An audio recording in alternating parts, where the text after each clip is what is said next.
हाँ भाई देखो, कल अपन ने पढ़ा था इक्वेशन ऑफ ऑस्कुलेटिंग प्लेन, ठीक है ना। क्वेश्चन आएगा इस पे, ऑस्कुलेटिंग प्लेन पे क्वेश्चन आएगा। तो देखो अपन ने जो ऑस्कुलेटिंग प्लेन की इक्वेशन पढ़ी थी, अगर पैरामीटर एस है तो कौन सी इक्वेशन थी ऑस्कुलेटिंग प्लेन की?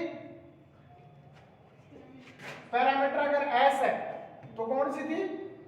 Capital R minus R, R dash और आर डबल डैश किसके बराबर होता है? तो देखो इसको कैसे खोलेंगे अपन? आर माइनस आर, ये वेक्टर फॉर्म में ध्यान रखना, ठीक है ना। और क्या होगा? डॉट प्रोडक्ट, और क्या आ जाएगा? R dash vector cross R double dash vector is equal to 0।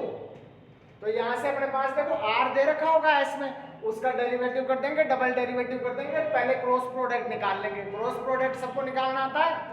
और फिर जो वेक्टर क्वांटिटी आएगी उसका r माइनस आर से डॉट प्रोडक्ट कर देंगे, क्वेश्चन सॉल्व हो जाएगा अपना। समझ में आ गया ना। इसके बाद में देखो, अगर पैरामीटर अपने पास क्या है? पैरामीटर अगर क्या है? t पैरामीटर है, तो ये इक्वेशन किस में बदल जाएगी? r minus R, r dot और r डबल डॉट किसके बराबर होगा? ये वेक्टर क्वांटिटी में ध्यान रखना, तो इसमें वेक्टर क्वांटिटी का सिंबल लगाना, ठीक है ना। ये भी same as it is, capital R minus R vector, और क्या हो जाएगा? Dot R dot vector cross R double dot vector is equal to 0। समझ में आया नहीं है? यहाँ तक क्लियर है? और अगर इसको अपन किस फॉर्म में रखे भाई? ऑस्कुलेटिंग प्लेन की इक्वेशन को कार्टेशियन फॉर्म में रखें, तो कार्टेशियन में कैसे रखोगे इसको?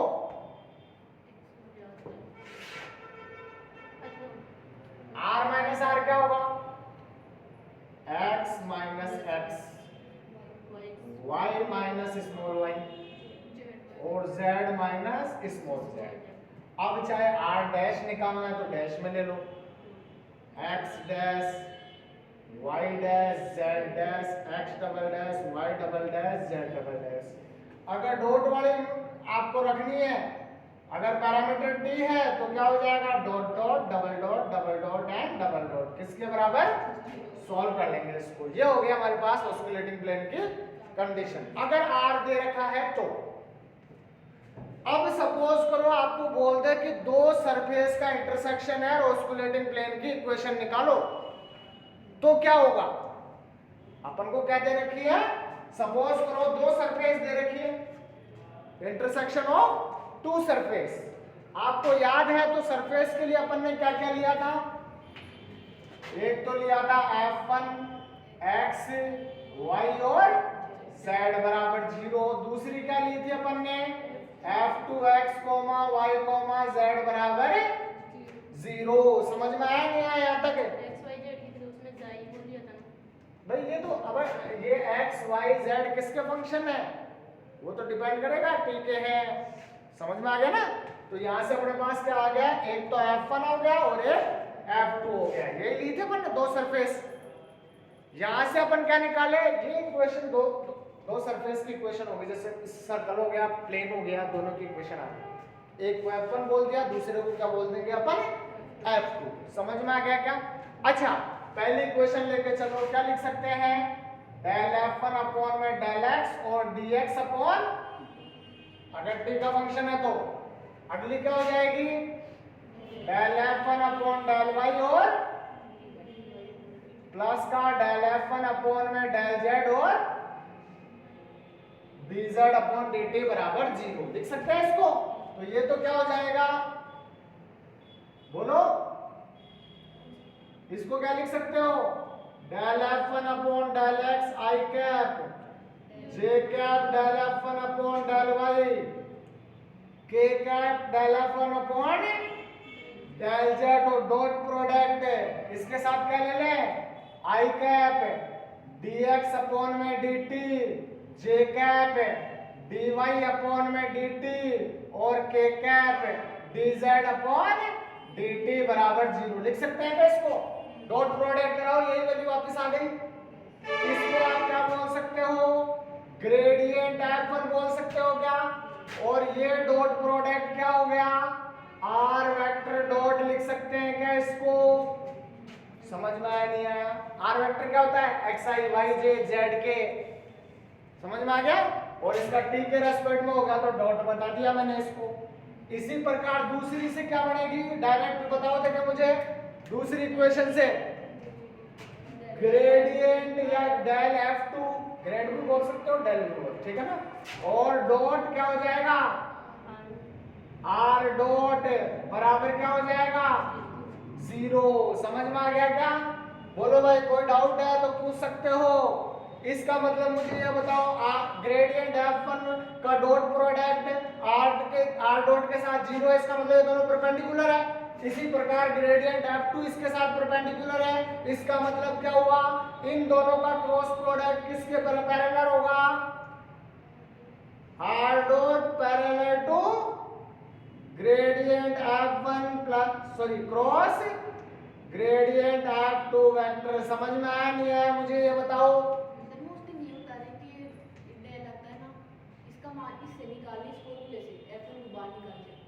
हाँ, इसी से निकलेगा, तो इसको F1 को बाहर निकाल लो तो डेल होता है। क्या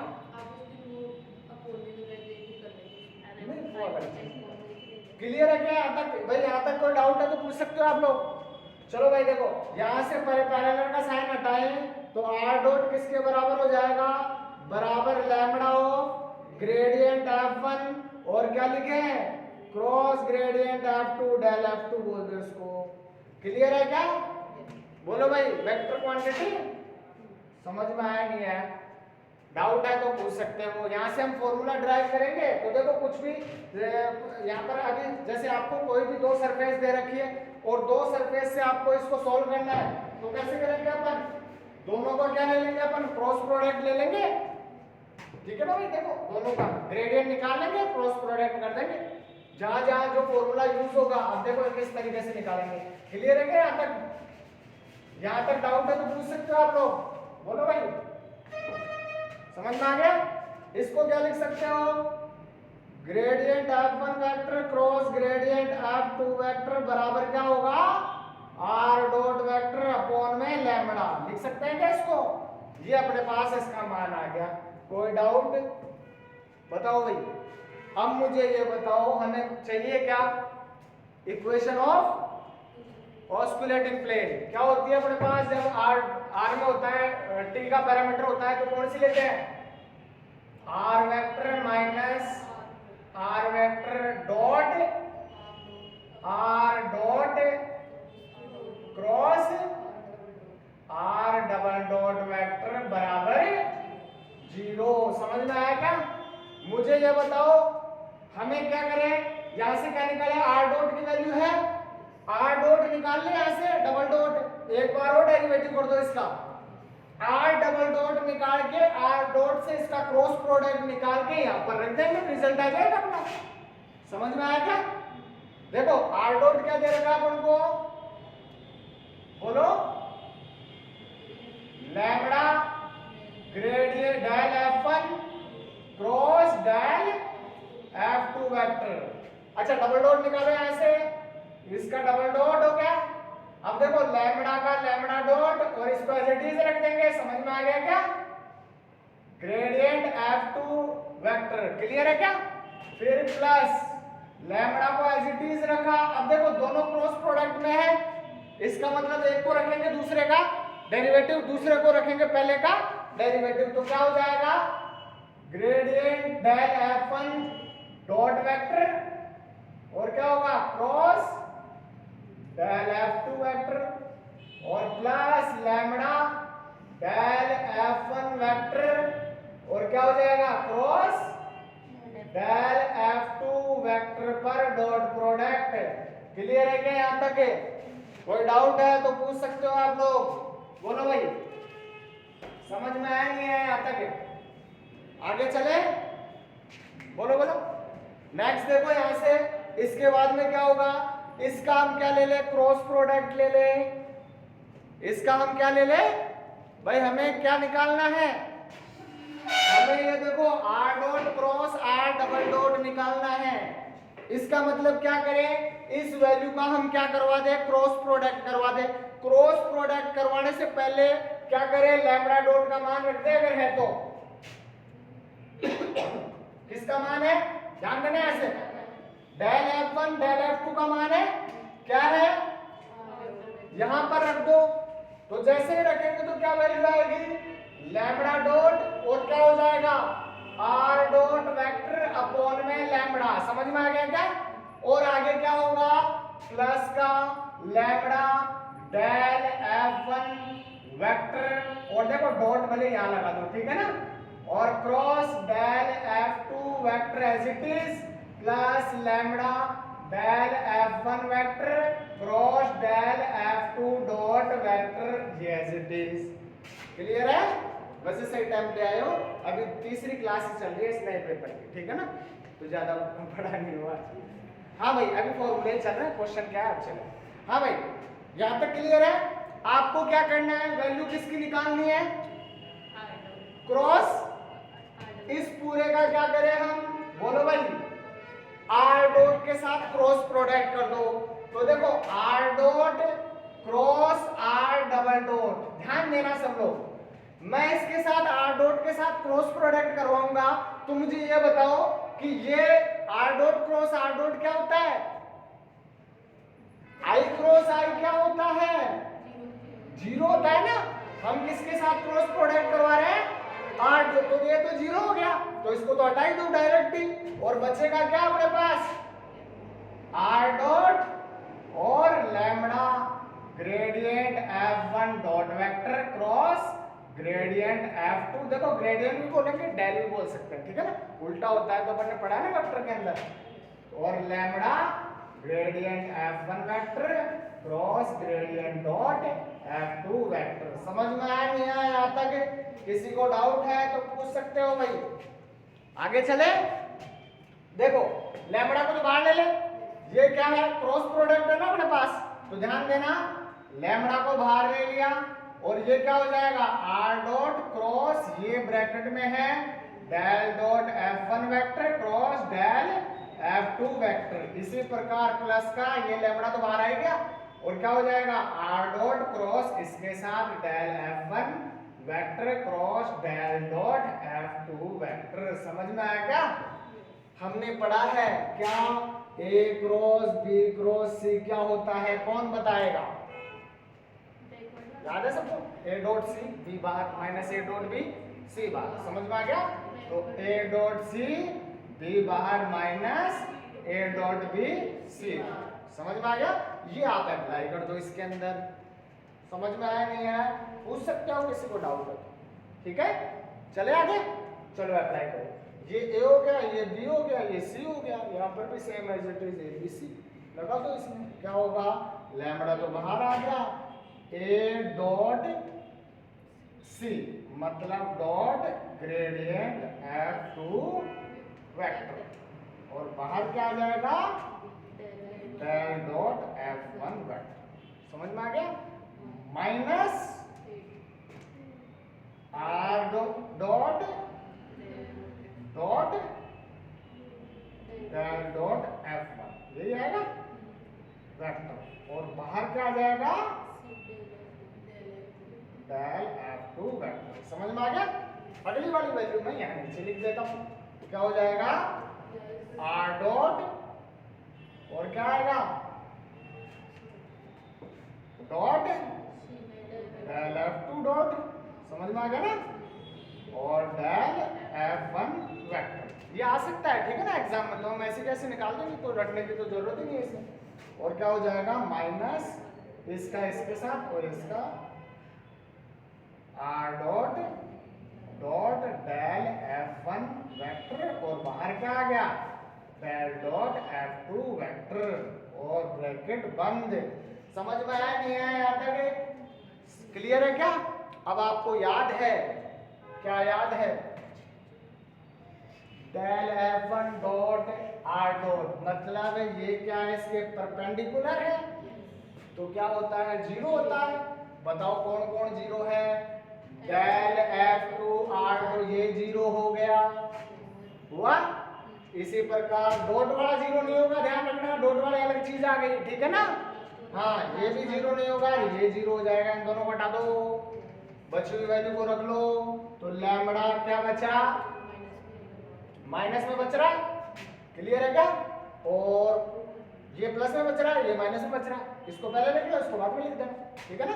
तो क्या हो गया, R dot dot del dot F2 vector और क्या आ जाएगा del F1 vector minus R dot dot del F1 vector और बाहर क्या आ गया डेल F2। क्लियर है क्या, समझ में आ गया। ये किसके बराबर था, R dot cross R double dot, इसी का मान था। इसका मान कहाँ रख दें, यहाँ रख दें, तो क्या होगा यहाँ पर R minus R dot product, यही होगा ना भाई। ये वैल्यू उठा के अपन ने यहाँ रख दी तो यही आएगा ना, समझ में आ गया। आगे चले, बोलो भाई क्लियर है क्या यहाँ तक है, कोई डाउट। चलो नेक्स्ट देखो आगे इसमें क्या होगा। लैम्बडा तो कॉमन है, ये इसके साथ बराबर उधर ले जाए तो क्या वैल्यू हो जाएगी आर माइनस आर और क्या आएगा R dot dot del dot F1 vector और क्या आएगा डेल F1 वेक्टर बराबर डेल F थोड़ी ये ना, ये इसके साथ अच्छा 2 है ना, ठीक है ना। इसी प्रकार अगला क्या हो जाएगा आर माइनस आर और R dot dot del F1 dot और बाहर क्या आ गया डेल F2 वेक्टर। वेक्टर ध्यान रखना सब वेक्टर क्वांटिटी में है ये, ठीक है ना। अब ध्यान दीजिए, ध्यान देना, capital R minus R del F1 को यहां रख लिया और इसको नीचे ले आऊंगा R dot del dot F1 dot vector. Clear है क्या भाई, F1 एक वन वाले को एक साइड रख लिया बराबर R minus R del F2 vector और अपॉन ये नीचे ले गए R dot dot del dot F2। ये हो गई अपनी इक्वेशन। अगर दो सरफेस दे रखी है तो क्या करेंगे डेल F1 निकाल लो, मतलब उसका अवकलन कर दो, कहने का मतलब F1 दे रखा तो अवकलन कर दो ये, फिर R डॉट निकाल लो और डेल डॉट निकाल के उसका प्रोडक्ट कर दो और इस फॉर्मूले में रख देंगे हम। दो सरफेस दे रखी है तो क्लियर है क्या है। प्रूफ अगर पूछा जाए तो हम यही करेंगे साहब, समझ में आ गया क्या है। पूछ ले तो बता, बट नहीं पूछा अभी तक तो आया नहीं क्योंकि क्वेश्चन ही पूछा जाएगा। समझ में आया क्या। तो देखो क्या करना था अपन को, ऑस्कुलेटिंग प्लेन की इक्वेशन निकालनी थी कब, जब दो सरफेस का इंटरसेक्शन दे रखा हो। तो दो सरफेस ले लो F1 और F2 और यहां से क्या निकाल लो डेरिवेटिव कर दो t के रेस्पेक्ट में, तो क्या हो जाएगा एक इक्वेशन ये बन जाएगी, ये ग्रेडियंट F1 बन गया और डॉट R डॉट बन गया। इसी प्रकार ग्रेडियंट F2 और R डॉट दोनों का डॉट प्रोडक्ट 0 है। इसका मतलब क्या हो गया gradient F1 dot R dot बराबर 0, gradient F2 dot R dot बराबर 0। इसका मतलब ये दोनों ध्यान देना, ये क्या है, ये सपोज करो R डॉट है, ये ग्रेडियंट F1 है, ये इसके परपेंडिकुलर है, ये इसके परपेंडिकुलर है। इसका मतलब क्या हुआ इन दोनों का क्रॉस प्रोडक्ट, जैसे I J और K होता है, J क्रॉस K क्या होता है I के बराबर होता है ना। इस मतलब इन दोनों का क्रॉस प्रोडक्ट इधर होगा, इधर होगा, मतलब ये तो पैरेलल हो गया। मतलब यही तो लिखा अपन ने कि यहाँ पर क्या था gradient F1 cross gradient F2 parallel होगा किसके R डॉट के। फिर पैरेलल का साइन हटाएंगे तो लैम्बडा लगा दिया। अब बस इसको इधर ले गए, ये मान एक इक्वेशन नाम दे दी, R डॉट दे रखा है।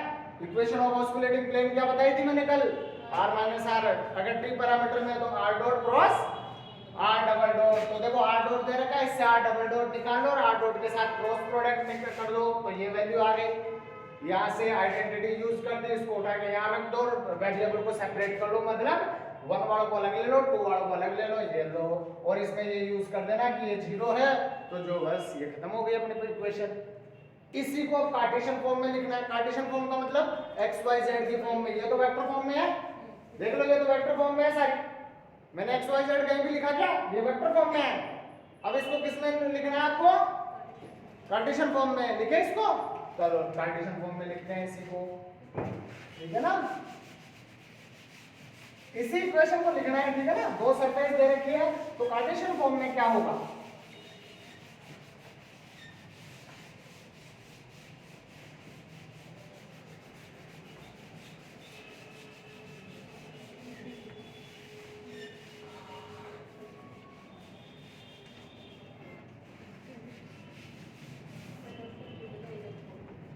तो ध्यान देना क्या कंडीशन थी अपने पास, पहले वेक्टर फॉर्म वाली इक्वेशन को रख लो। हाँ भाई, क्या कंडीशन थी, सुशीला बताएगी, अभी अपन ने निकाला वेक्टर फॉर्म के अंदर क्या था, r minus r vector dot del f1 vector upon r dot vector dot del dot f1। याद तो वैसे ही हो गया। अब उधर 2 लगा दो जहां जहां मैंने, ये लो r माइनस r डॉट और del dot f2, sorry del f2 upon r dot और डेल डॉट f2। समझ में आ गया क्या, ये लो खत्म। अब इसको आप कार्टेशियन में लिख दो। तो देखो कैपिटल R के कोऑर्डिनेट क्या मान ले, कैपिटल R के बताओ भाई, capital X, capital Y, capital Z भी ले सकते हो, जाई, नीटा और जीटा भी ले सकते हो। तो जाई ले अपन तो क्या होगा, जाई आई कैप, नीटा जे कैप, आप पे डिपेंड करता है जो लेना चाहते हो, ठीक है ना, कोई जरूरी नहीं है क्या ले, और जीटा जे कैप। समझ में आ गया, क्लियर है। हाँ अच्छा, स्मॉल r के क्या लोगे, वो तो फिक्स होते हैं x y z, तो स्मॉल r वेक्टर के क्या हो जाएंगे, x i cap, y j cap, z k cap. अच्छा r डॉट वेक्टर क्या होगा, डॉट मतलब t के रेस्पेक्ट में डेरिवेटिव, डैश मतलब s के रेस्पेक्ट में डेरिवेटिव, ठीक है ना। तो ये क्या हो जाएगा, x डॉट मतलब dx अपॉन dt, तो डॉट लगाते हैं अपन इसको, i cap, y dot, j cap और z डॉट k कैप। समझ में आ गया क्या, ये तीनों लिख लिए। अब इसको ये k क्या लिख सकते हैं अपन, यहाँ पर देख के बता दो, देखिए क्या क्या आएगा, इधर क्या आएगा, r माइनस r, तो क्या हो गया, Sai minus x del f1 मतलब डेल f1 अपॉन में डेल x, क्योंकि इसका i और इसका i, इसका अरे तू कुछ भी बोल, वैल्यू क्या आ रही है, ठीक है ना, समझ में आ गया ना। ध्यान देना कैसे, ये कैसे वैल्यू आएगी, देखो वैल्यू क्या आएगी, जाई माइनस एक्स, पहले ये बता रहा हूँ वैल्यू क्या आएगी, del f1 upon del x और नीटा minus y del f1 upon del y plus zeta minus का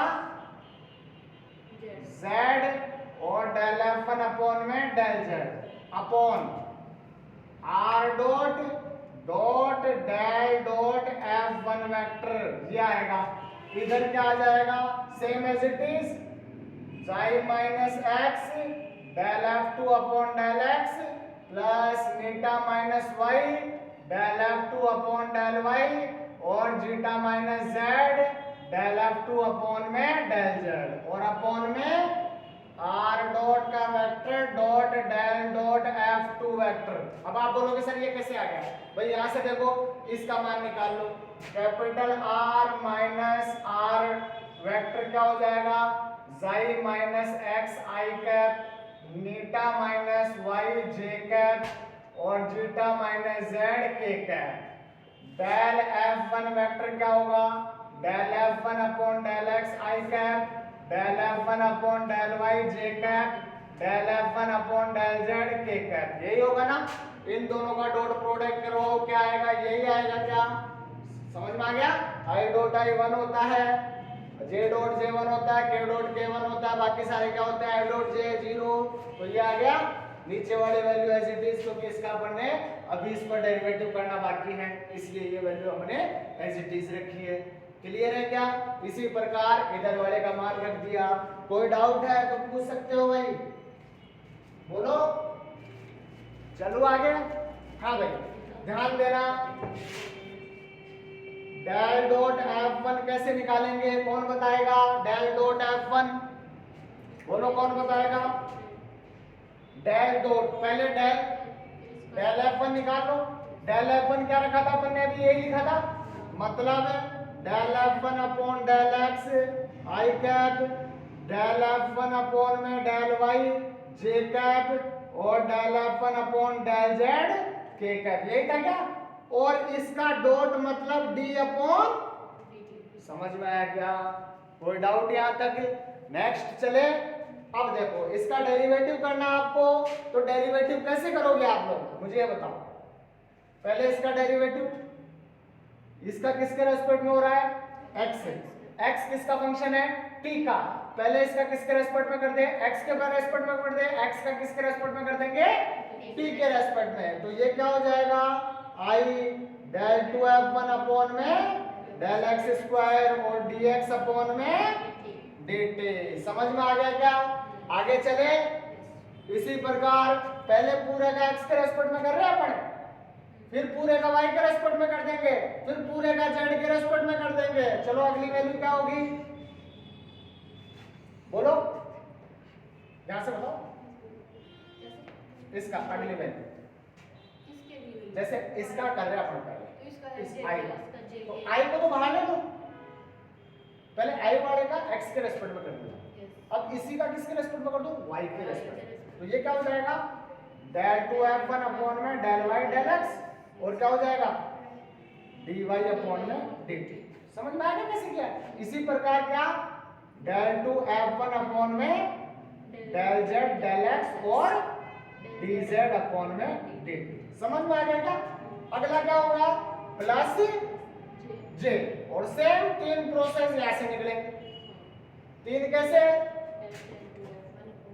डेल 2f1 अपॉन में del y square dy upon में dt, फिर x के रेस्पेक्ट में, तो प्लस का डेल 2f1 अपॉन में डेल x डेल y और dx अपॉन dt या dy अपॉन dt, और फिर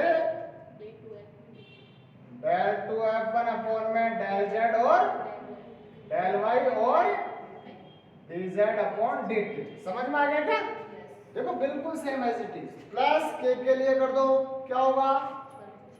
k के लिए क्या होगा? डेल 2f1 अपॉन में डेल z स्क्वायर और dz upon, plus del 2f1 upon में डेल x डेल z और dx upon dt, plus del 2f1 upon del y del z और dz अपॉन dt। समझ में आया नहीं आया यहाँ तक? ये सब सारा टी है x, ये z है ना पूरा, z का ही तो कर रहा हूँ। क्या बता रही है आप? बोलो भाई। नेक्स्ट चले आगे, आगे चले। हाँ अब ध्यान देना सब लोग, ये किसकी वैल्यू निकली? डेल डॉट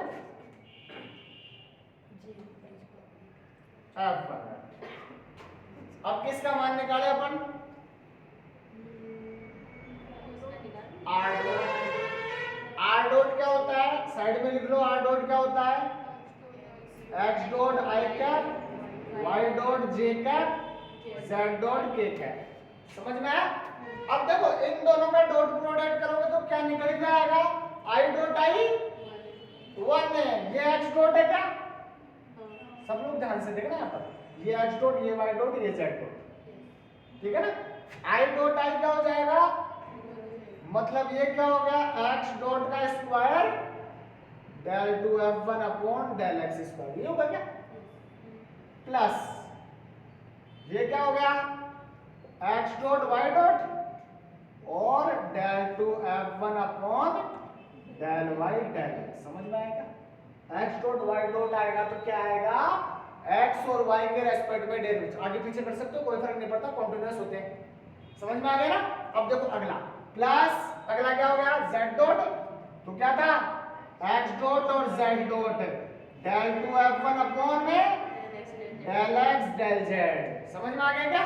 चलो अगला बताओ, एक साथ लिख रहा हूं मैं 3 लाइन में, जोड़ के बता दूंगा कंपैरिजन करके।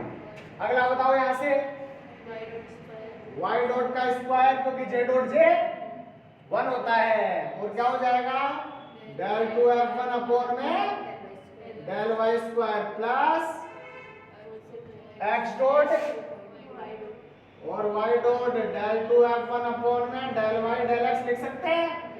और अगला क्या है y डॉट और z dot del two f1 upon में del x, sorry del y और डेल z। समझ में आ गया क्या?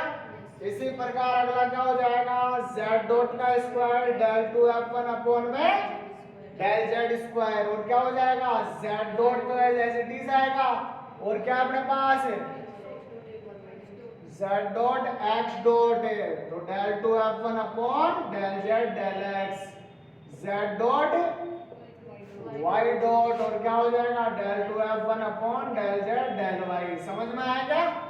अब आप यहां से ध्यान देना, इन दोनों का प्रोडक्ट किया आपने तो क्या वैल्यू निकल के आई, देखो एक और एक कितने होते हैं, 2, फिर एक और एक ये भी कितने होते हैं, 2, ये तो 2 हो गए।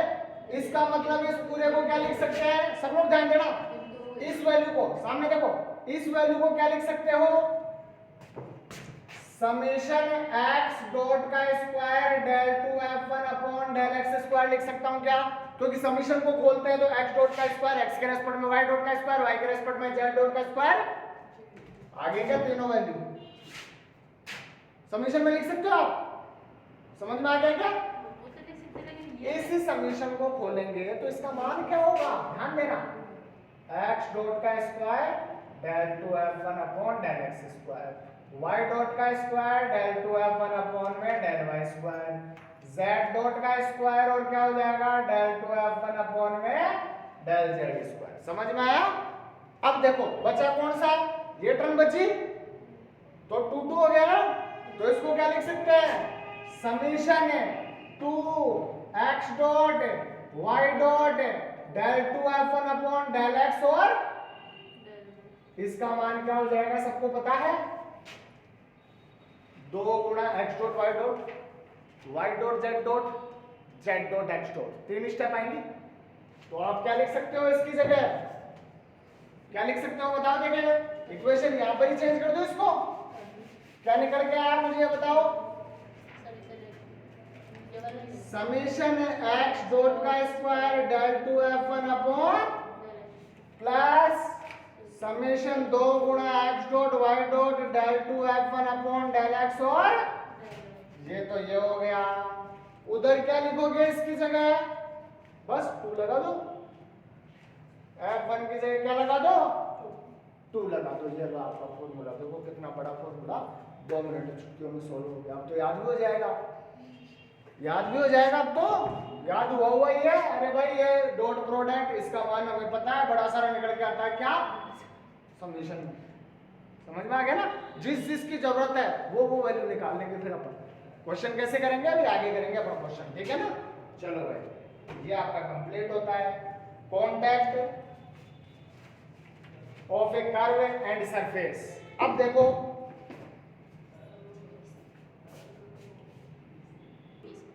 हाँ भाई आगे देखो, आगे ध्यान देना, नेक्स्ट टॉपिक देखो क्या है,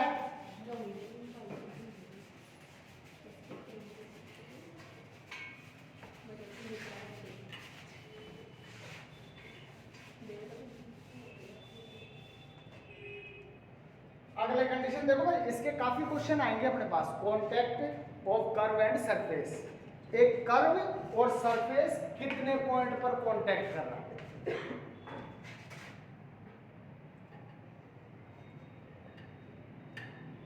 contact of a curve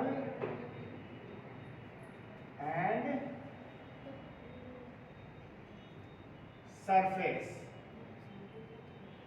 curve और सरफेस कितने पॉइंट पर कांटेक्ट कर रहा है। जैसे सपोज करो कोई भी कर्व दे रखा है, कर्व क्या हो गया, ये कर्व हो गया, और सरफेस है कोई भी, जैसे ये सरफेस हो गया, प्लेन हो गया, ये यहाँ पर टच कर रहा है, तो कितने पॉइंट पर टच कर रहा है, ठीक है ना।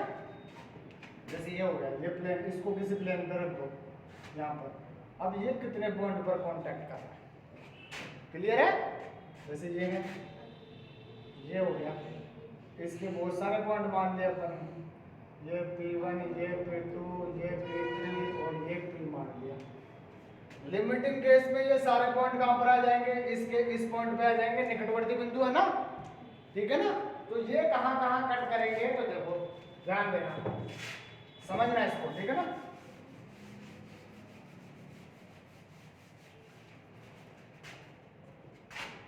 लेट P1, P2, P3, अपन ने क्या माना, P1, P2, P3, P4, वैसे दूर दूर ले रहा हूं मगर ये बहुत पास पास होंगे, ठीक है ना, अप टू Pn। ये क्या है, किसी कर्व पर क्या है, कोई पॉइंट दे रखे हैं, ठीक है ना।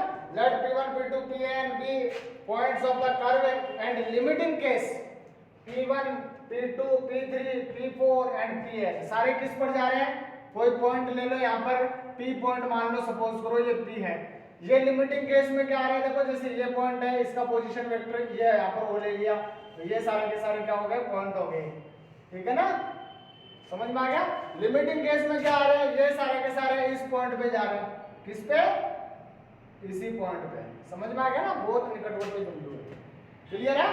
तो देखो ये सारे के सारे पॉइंट इस पे जा रहे हैं, तो ये बोलना चाहता है कि ये जो है ना, ये सरफेस इस कर्व पर कितने पॉइंट पर टच कर रही है, ये अपन को बताना है। ये कर्व और सरफेस कितने पॉइंट पर टच कर रहे हैं, और कितने ऑर्डर का, ये क्या है, कितने ऑर्डर का कर्व है ये जो इसको टच कर रहा है, ये लाइन, हाँ ये लाइन, मतलब देखे जैसे एक जो दो निकटवर्ती बिंदु है, ये इस पे जा रहा है, तो ये अपन कैसे पता लगाएंगे कि ये कितने पॉइंट पे कांटेक्ट कर रहा है, ठीक है ना।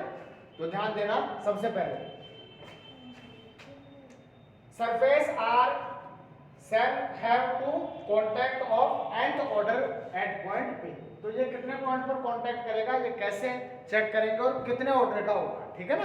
तो ध्यान देना, सबसे पहले केस फर्स्ट, अगर अपने पास सपोज करो f डैश t नोट क्या आ जाए, नॉट इक्वल 0 हो जाए, हम क्या करेंगे, f डैश निकाल लेंगे, t नोट इसमें रख देंगे, जो पॉइंट होगा ना वो अपन को पता चल जाएगा टी नोट क्या है। यहाँ पर अभी क्वेश्चनों में देख के मैं बता दूंगा आपको टी नोट कैसे निकालते हैं, एफ का डेरिवेटिव करके, भाई सरफेस तो यही होगी ना,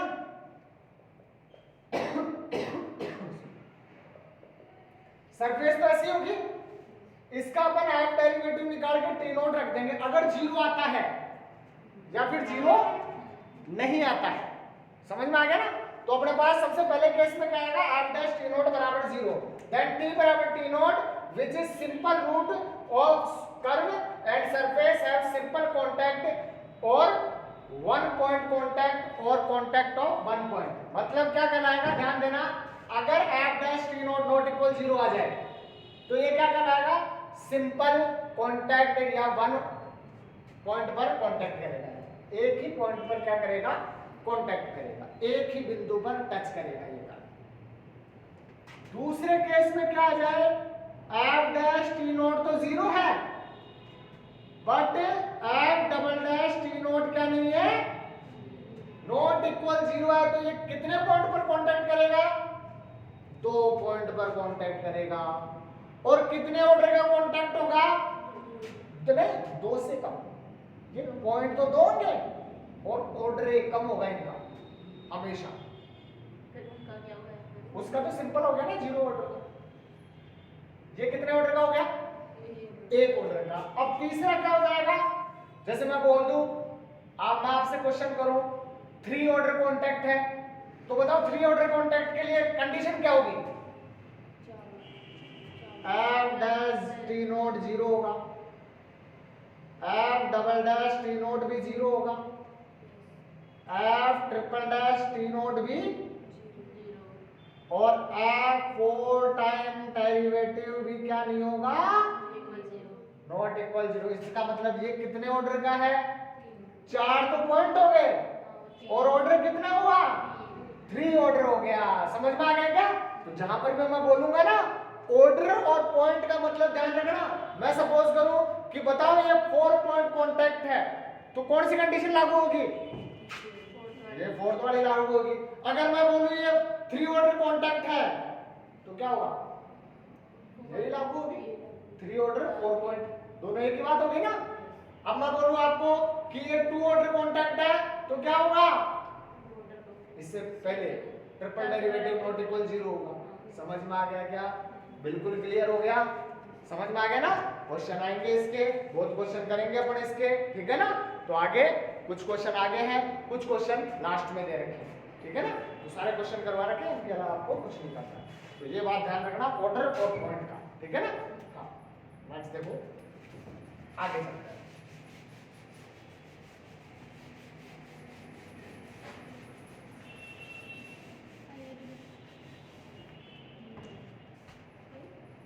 चलो पहला ही क्वेश्चन ले लेते हैं अपन। फाइंड द प्लेन, आपको क्या निकालना है, वो प्लेन फाइंड आउट करना है दैट हैज 3 पॉइंट कॉन्टैक्ट। क्या बोल रहा है, 3 पॉइंट कॉन्टैक्ट बोल दिया इसने, दैट हैज 3 पॉइंट कॉन्टैक्ट। अब 3 पॉइंट कॉन्टैक्ट की कंडीशन क्या होती है, F double dash T note 0 होता है, एफ डैश टी नोट 0 होता है, बट ट्रिपल डैश क्या नहीं होता है, 0 नहीं होता है। समझ में आ गया क्या? हाँ, एट द ओरिजिन बोल दिया इसने, ओरिजिन पर बोल दिया विद द कर्व x बराबर क्या दिया, t की पावर 4 माइनस 1, y बराबर क्या दे दिया, t क्यूब माइनस 1, और z बराबर क्या दे दिया, t स्क्वायर माइनस 1। समझ में आ गया क्या? इसने क्या बोला, क्वेश्चन क्या बोला, फाइंड द प्लेन, वो प्लेन निकालो। अच्छा प्लेन की इक्वेशन क्या होती है, सबको पता है क्या होती है, lx प्लस का my प्लस का nz प्लस का d बराबर 0, या फिर ax प्लस का by प्लस का cz प्लस का d बराबर 0। अगर ये ओरिजिन से पास आउट है, ओरिजिन के लिए बोल रहा है, तो d क्या होता है, 0 होता है। सबको पता है कैसे, x y z 0 रख दो ओरिजिन, तो d क्या आ जाएगा। तो मुझे ये बताओ equation of the plane through the origin, उस इक्वेशन के, उस प्लेन की इक्वेशन क्या होगी जो ओरिजिन से पास आउट है, बताओ क्या होगी, वहां से देख के बता दो। क्या होगा, ax plus by plus cz बराबर, क्योंकि d क्या होता है इसमें, क्योंकि ये कहां से पास आउट है, इसने बोल दिया ओरिजिन से पास आउट।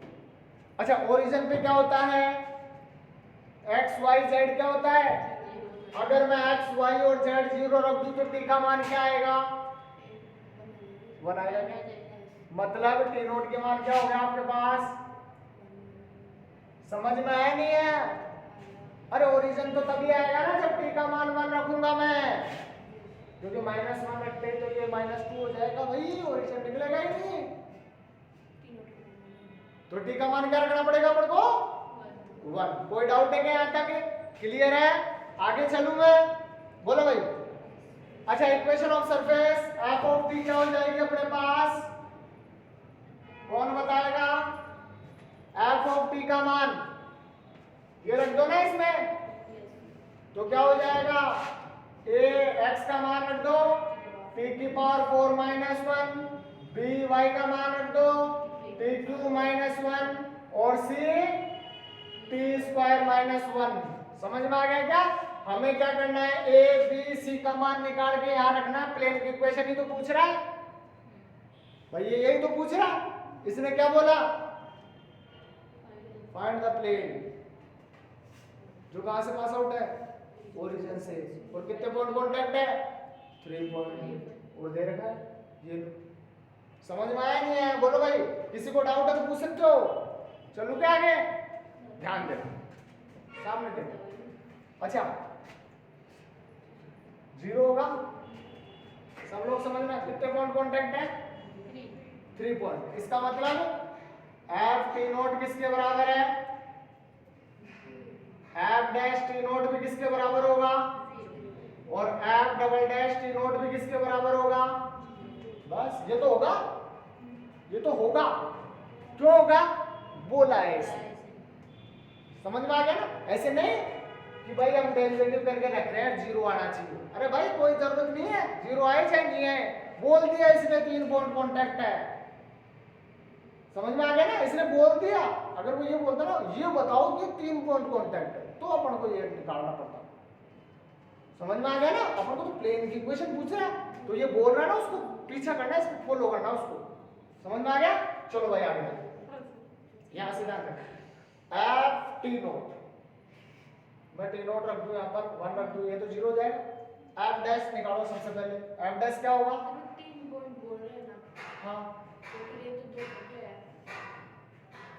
एफ पॉइंट ये डबल डेरिवेटिव और F triple derivative T note not equal 0 होना चाहिए। तो नॉट इक्वल 0 होगा ना अगला, तो इसको तो भाई अभी काउंट नहीं होता, हम तो पहले ये दोनों निकाल। हाँ ध्यान देना यहाँ। अच्छा, एफ डैश टी क्या होगा? कौन बताएगा? 4AD क्यूब 3BT स्क्वायर और 2CT। क्लियर है क्या? एफ डबल डैश टी क्या हो जाएगा? 12AT स्क्वायर 6BT और 2C। ठीक है? यहां पर क्या था? एफ डैश टी नोट 0 था क्या? और F double dash T note भी 0 था। यहां से रख दो, टी नोट का मान क्या रखेंगे? 1 रखेंगे, 0 के बराबर रख दो, तो क्या आ गया? 4A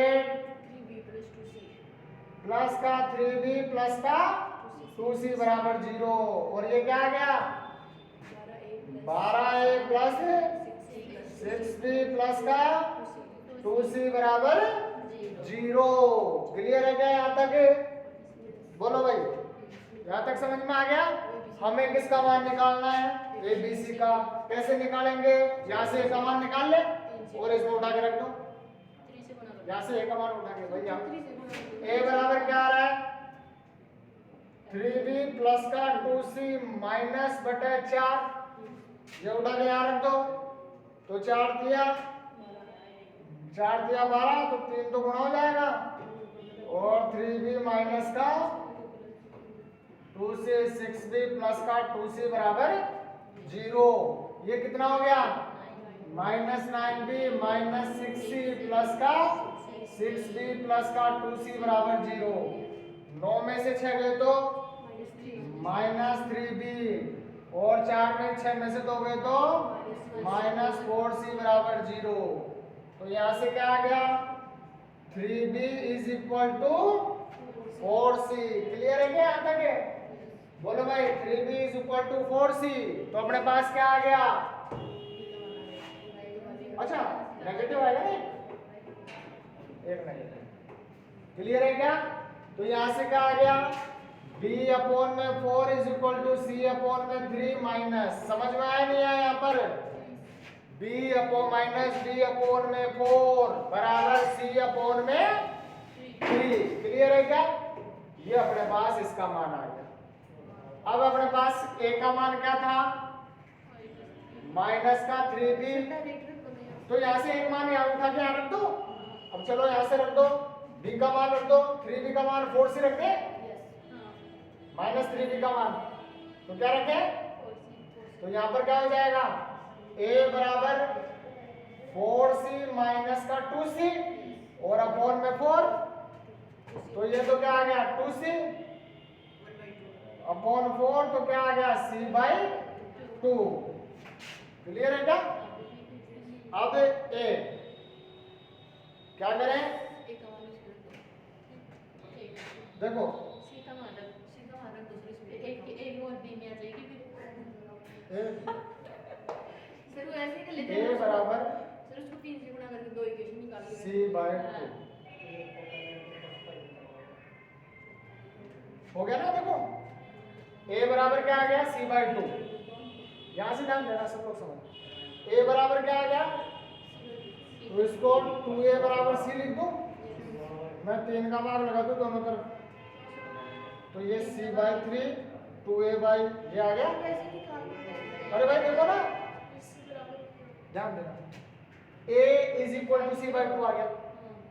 मुझे क्या लाना है, c बाय 3 लाना था, तो मैंने क्या किया, 2 को इधर भेज दिया 3 से, इसका मतलब ये इसके बराबर है, ये इसके बराबर है, तो क्या आ गया minus b bye 4 2a bye 3 बराबर, ऊपर वाले 2 को उठाना है, ऊपर नीचे भाई क्या करें, पूरे को 2 से 1/2 से गुणा कर दे, तो क्या हो जाएगा b upon 8 minus a upon में 3 और c अपॉन में 6, मतलब a का मान क्या आ गया बराबर के मान लो, तो a का मान क्या आ गया, b का मान -8, c का मान 6 रख दूंगे यहाँ पर, तो देखो क्या रिजल्ट आएगा, a का मान कितना आया था 3a, b का मान कितना आया था -8b और c का मान 6c बराबर सॉरी 6z, y और z 3x, ये अपने पास क्या आ गई, उस प्लेन की इक्वेशन आ गई जो कितने पॉइंट पर क्या कर रहा है, 3 पॉइंट पर कांटेक्ट कर रहा है। समझ में आ गया क्या, यहां तक कोई डाउट है क्या, बोलो भाई। नेक्स्ट चले आगे, नेक्स्ट देखो इसके आगे क्या है,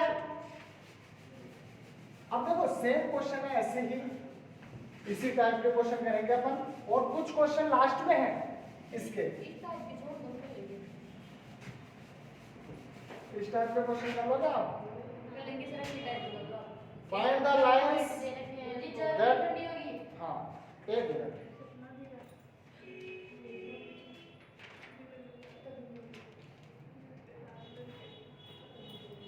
एक मिनट ध्यान देना, ये क्वेश्चन दे रखा है आपको, find the lines that have 4 point contact, find the lines that have 4 point contact, 4 point पर कांटेक्ट कर रही है, इसका मतलब क्या होगा, 4 पॉइंट पर कांटेक्ट कर रही है मतलब f डैश t नॉट, तो f dash 4 time t not not equal 0 होगा, और उससे पहले वाले इज इक्वल टू 0 होंगे।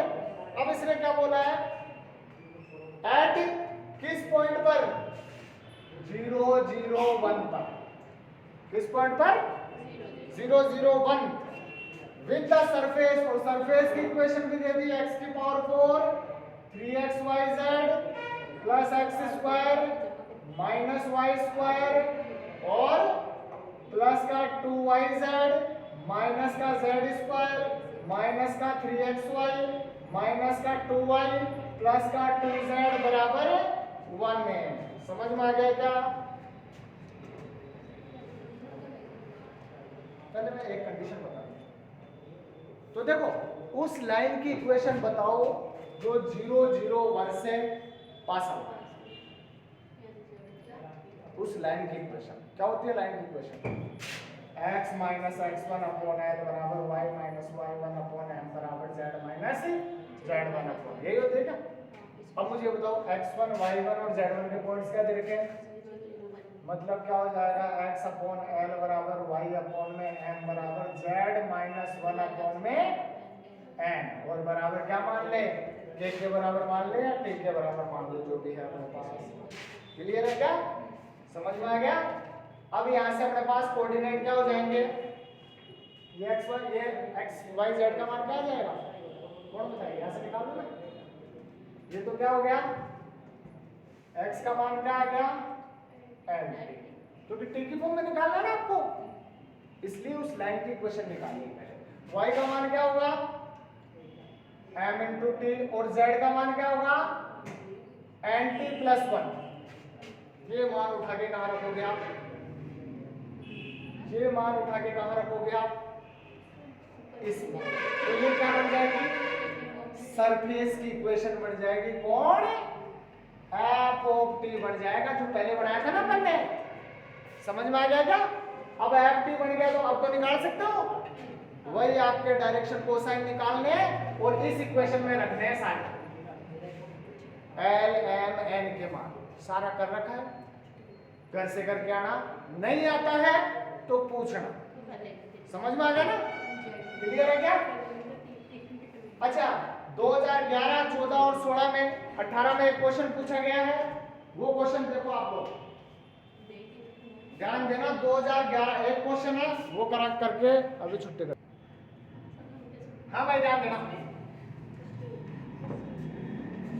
नेक्स्ट क्वेश्चन देखो, ये क्वेश्चन करके आना आपको, ठीक है ना। अगला क्वेश्चन क्या दे रखा है, 12, 14, 16 और 18 में पूछा गया है, मतलब आने के पूरे पूरे चांस है भाई। क्वेश्चन क्या दिया है, prove that there are 3 point on a cubic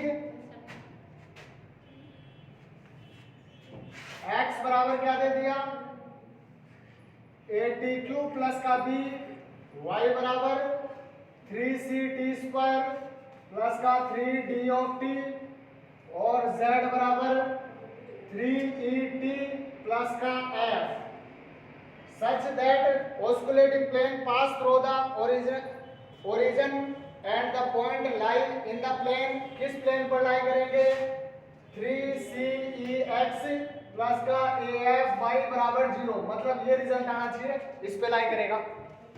आपको क्या दे दिया, 3 पॉइंट दे दिए क्यूबिक के x y z, मतलब r दे दिया आपको, और क्या बोल रहा है, find the osculating plane. Osculating plane की इक्वेशन निकालनी है, टी की फॉर्म में दे रखा है। क्या होती है ऑस्कुलेटिंग प्लेन की इक्वेशन, याद है क्या किसी को? आपको याद है, आपको बिल्कुल याद है, क्या था,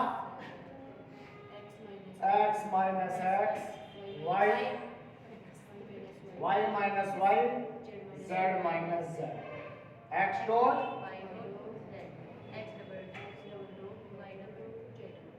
बराबर।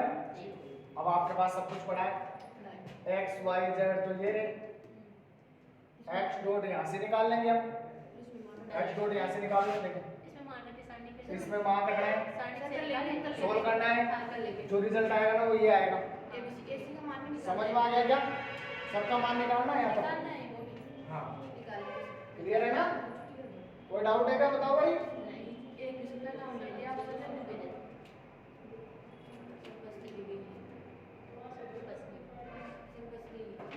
क्या हो गया,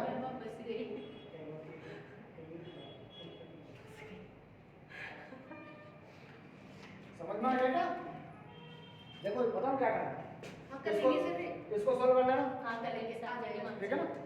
टी क्यूब का मान यहाँ से निकाल के टी स्क्वायर का और टी का मान निकाल के जो रिजल्ट आए ना उसमें रख देना, ये इक्वेशन बचेगी बस ये, क्योंकि एक्स वाई में रिजल्ट पूछा है, इसलिए टी क्यूब टी स्क्वायर और टी को हटा देना, सिंपल सा क्वेश्चन है। समझ में आ गया। एक दे रखा आपको, देखो 2013 और 15 में last question, prove that the osculating plane at x y z of the intersection of the cylinders, दो दे दिए, एक्स स्क्वायर प्लस का जेड स्क्वायर बराबर ए स्क्वायर, और दूसरा दे रखा है वाई स्क्वायर प्लस का z square is equal to b square. दो सरफेस दे रखे और रिजल्ट क्या आना चाहिए, x x1 का क्यूब माइनस z z1 का क्यूब और माइनस a की पावर 4 बटे कितना आ गया a स्क्वायर बराबर y y1 का क्यूब माइनस z z1 का क्यूब और माइनस b की पावर 4 अपॉन में b स्क्वायर। समझ में आ गया क्या, ये आपको दे रखा है और आपसे पूछा क्या है इसने, बोलो, prove that the osculating plane at the x y z of the curve intersection of the cylinders, intersection of the cylinders, दो सिलेंडर की इक्वेशन दे दी, मतलब दो सरफेस की इक्वेशन दे दी और उनका क्या बोला इसने, इंटरसेक्शन, मतलब ऑस्कुलेटिंग प्लेन की इक्वेशन लगानी है, किसके लिए, दो सरफेस के लिए। और आपको याद है कि दो सरफेस के लिए कौन सी कंडीशन बताई थी मैंने, याद है तो बताओ रे। R minus capital R minus R L1 del F1 upon upon R dot dot del dot F1 और इसका मान तो बताया ना सबको समेशन वाला, समझ में आ गया ना।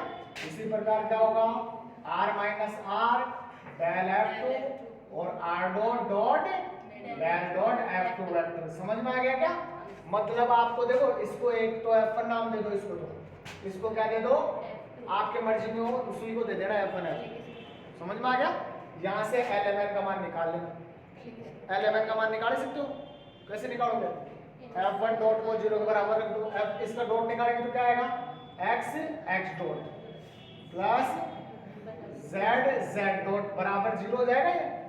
दूसरा ये क्या हो जाएगा y डॉट और प्लस का z डॉट बराबर 0। इसको क्या लिख सकते हैं अपन x डॉट और बोलो